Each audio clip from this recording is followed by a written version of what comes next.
Ism నిష్పాక్షికత మానయిజం సమగ్రమైన వార్తలు, innovative కథనాలు, సీనియర్ జర్నలిస్టుల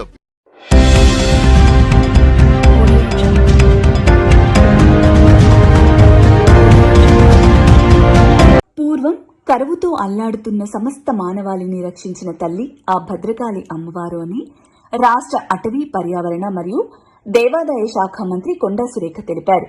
శ్రీ భద్రకాళి దేవాలయంలో జరుగుతున్న శాకంబరి నవరాత్రి మహోత్సవాలలో చివరి రోజు అయిన ఆషాఢ శుద్ధ పౌర్ణమి సందర్భంగా అమ్మవారు పూర్తి శాకంబరిగా భక్తులకు దర్శనమిచ్చారు.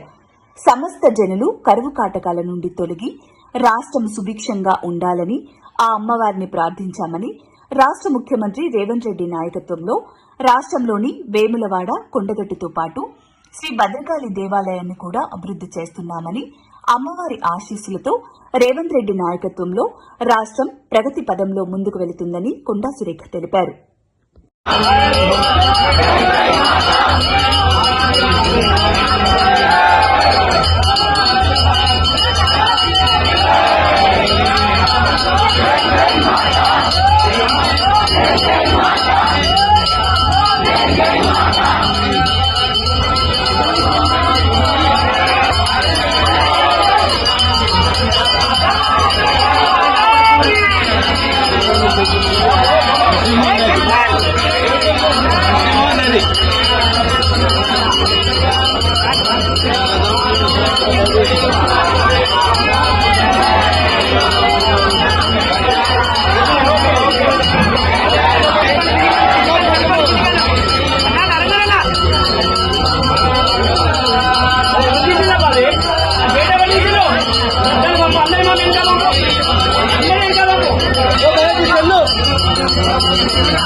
జరుగుతున్న శుభ సందర్భంలో అమ్మవారిని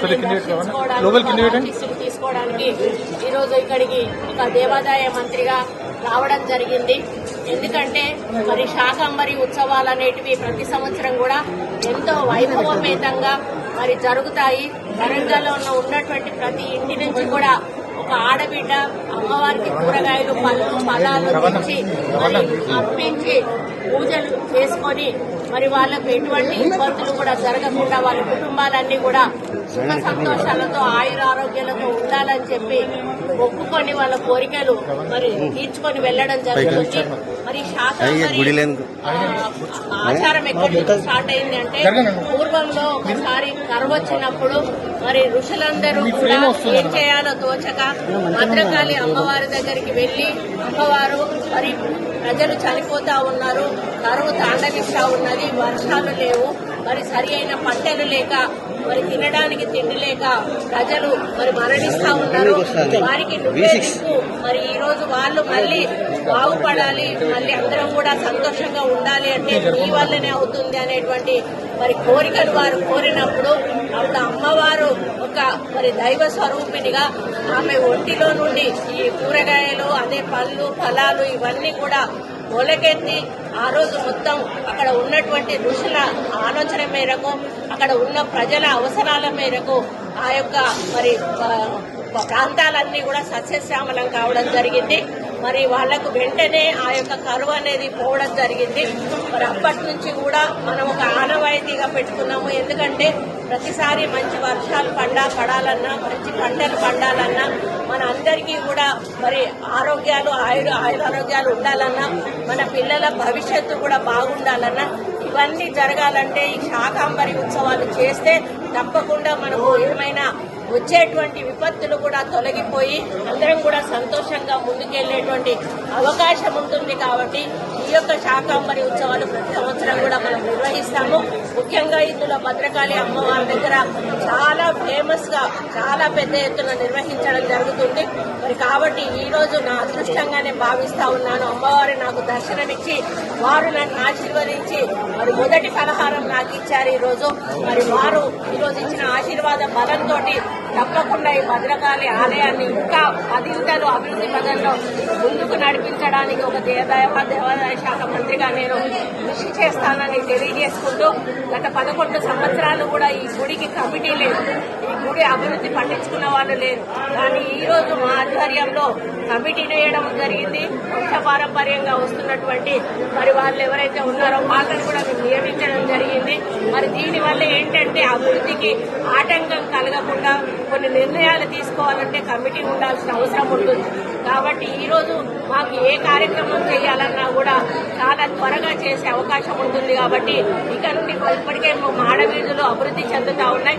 రాబోయే రోజుల్లో ఇంకా, ఎందుకంటే పెద్ద పెద్ద దేవాలయాలు ఏవైతే ఉన్నాయో వాటిని వేములవాడ రాజన్న గాని, మరి కొండగట్టు ఆంజనేయ స్వామి గాని, ధర్మపురి గాని, ఇట్లాంటి కొన్ని ఆలయాలు, బాసర గాని, ఇట్లాంటి 6A1 టెంపుల్స్ అన్నిటినీ కూడా ఒక రేంజ్ లోకి తీసుకెళ్లాలని అని మేము నిర్ణయం తీసుకొని అన్నిటికీ కూడా DPR ప్రిపేర్ చేస్తా ఉన్నాము. ముఖ్యమంత్రి గారు కూడా చాలా మరి స్పష్టంగా ఉన్నారు ఇందులో. ఎందుకంటే మనకు టూరిజం పెరగాలి అంటే టెంపుల్ టూరిజం కూడా డెవలప్ అవ్వాలి. టెంపుల్స్ ను అభివృద్ధి చేసినప్పుడు మనం టూరిస్టులను ఆకర్షించుకునే అవకాశం ఉంటుంది, రెవెన్యూ పెంచుకునే అవకాశం ఉంటుంది, భక్తిని కూడా మనం పంచే అవకాశం ఉంటుందని వారు చెప్పిన ఆలోచనల మేరకు మా దేవాదాయ శాఖ మరి ముందుకెళ్తుంది. అదేవిధంగా ఈకో టూరిజంలో మా ఫారెస్ట్ డిపార్ట్మెంట్ కూడా ముందుకెళ్తుంది. కాబట్టి ఈ తెలంగాణ రాష్ట్రం